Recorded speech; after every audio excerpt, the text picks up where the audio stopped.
Hi, my name is James Patterson and welcome to this video tutorial. I'm going to show you a few different Photoshop filters and how they alter an image to give you some interesting effects that are very quick to do. So I'm going to start with my background image. I'm going to show you six different filters, so let's duplicate this 6 times. I can do that by pressing Command or Control and J. If I just press a few times I can get 6 layers and my background layer underneath. So on this top layer I'm going to apply a diffuse glow. Let's go to Filter, Distort and Diffuse Glow. This is one of my favourite filters to use. It gives you a really nice grainy effect in the highlights and also a nice amount of glow. So let's leave the settings at 6, 10 and 50 and you can obviously play with them to get some different effects. I'll OK that. And you can see how very quickly that has altered the look and the feel of the image. We'll call that one Diffuse Glow. And then I'm going to move on to my second duplicate layer. So this time I am going to apply a different filter. Let's go to Filter, Artistic, and we will choose Smudge Stick.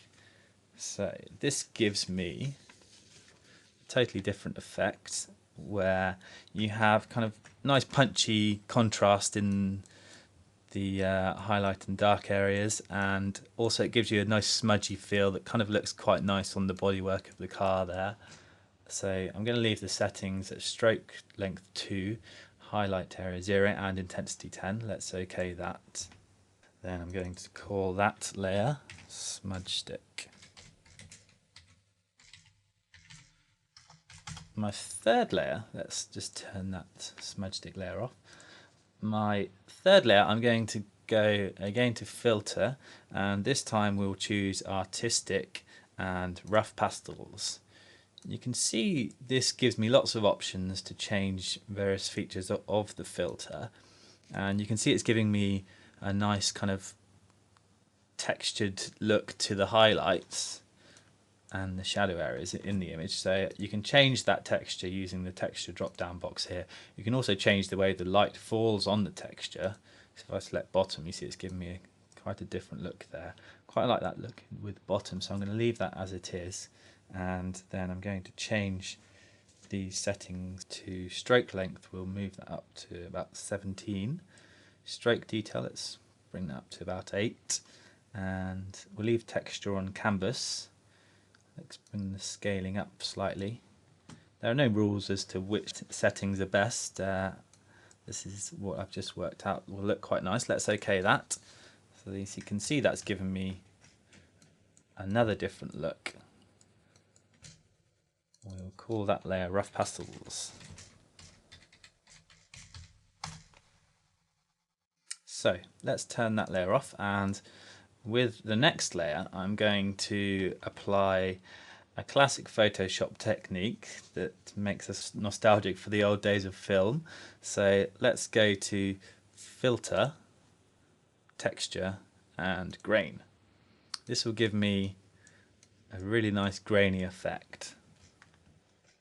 So let's adjust the settings here. We can choose intensity at 40, and let's bring the contrast up maybe to about 60. So that looks pretty good to me. If I zoom in a little bit, it gives you the effect of a higher ISO film, or if you wanted to push or pull a film, you'd get a similar effect.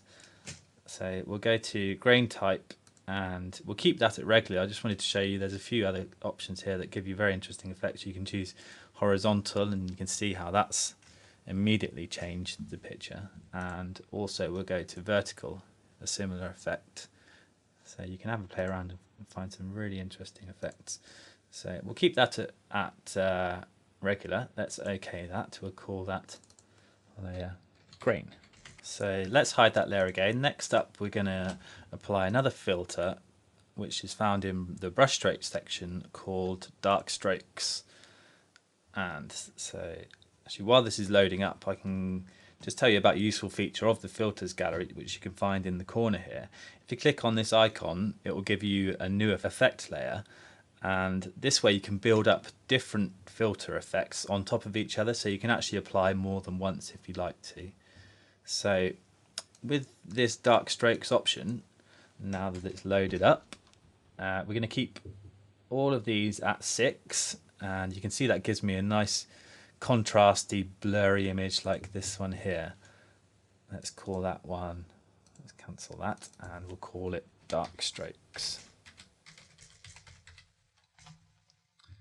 Okay, so let's move on to our next layer, and this one we're going to apply something that totally transforms the image. Let's go to filter, and the sketch options will work to turn your image into a sketch. We're going to choose graphic pen, and you can see how that's working. So the way these filters work is to use your foreground color as kind of the ink and your background color as the paper. So you can see, because my foreground's set to red, it's given me a red effect that I'm not really after, so I'm going to cancel that and just hit this to set my foreground colors back to black and white. Let's go to that filter again, so filter, sketch, graphic pen, and we're going to set the stroke length to 15, and let's leave the light balance to 50. You can also change the stroke direction to give you different effects. Let's zoom out and I'll show you how that's working. So I quite like the first one, right diagonal. Let's leave it at that and we'll OK that. So you can see that's given me a really cool kind of sketch effect, and we will call that layer graphic pen.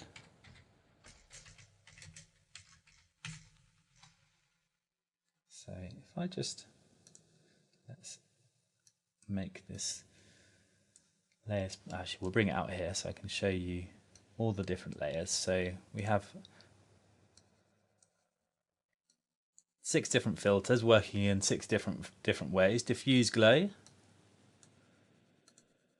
smudge stick, rough pastels, grain, dark strokes, graphic pen, and our original image.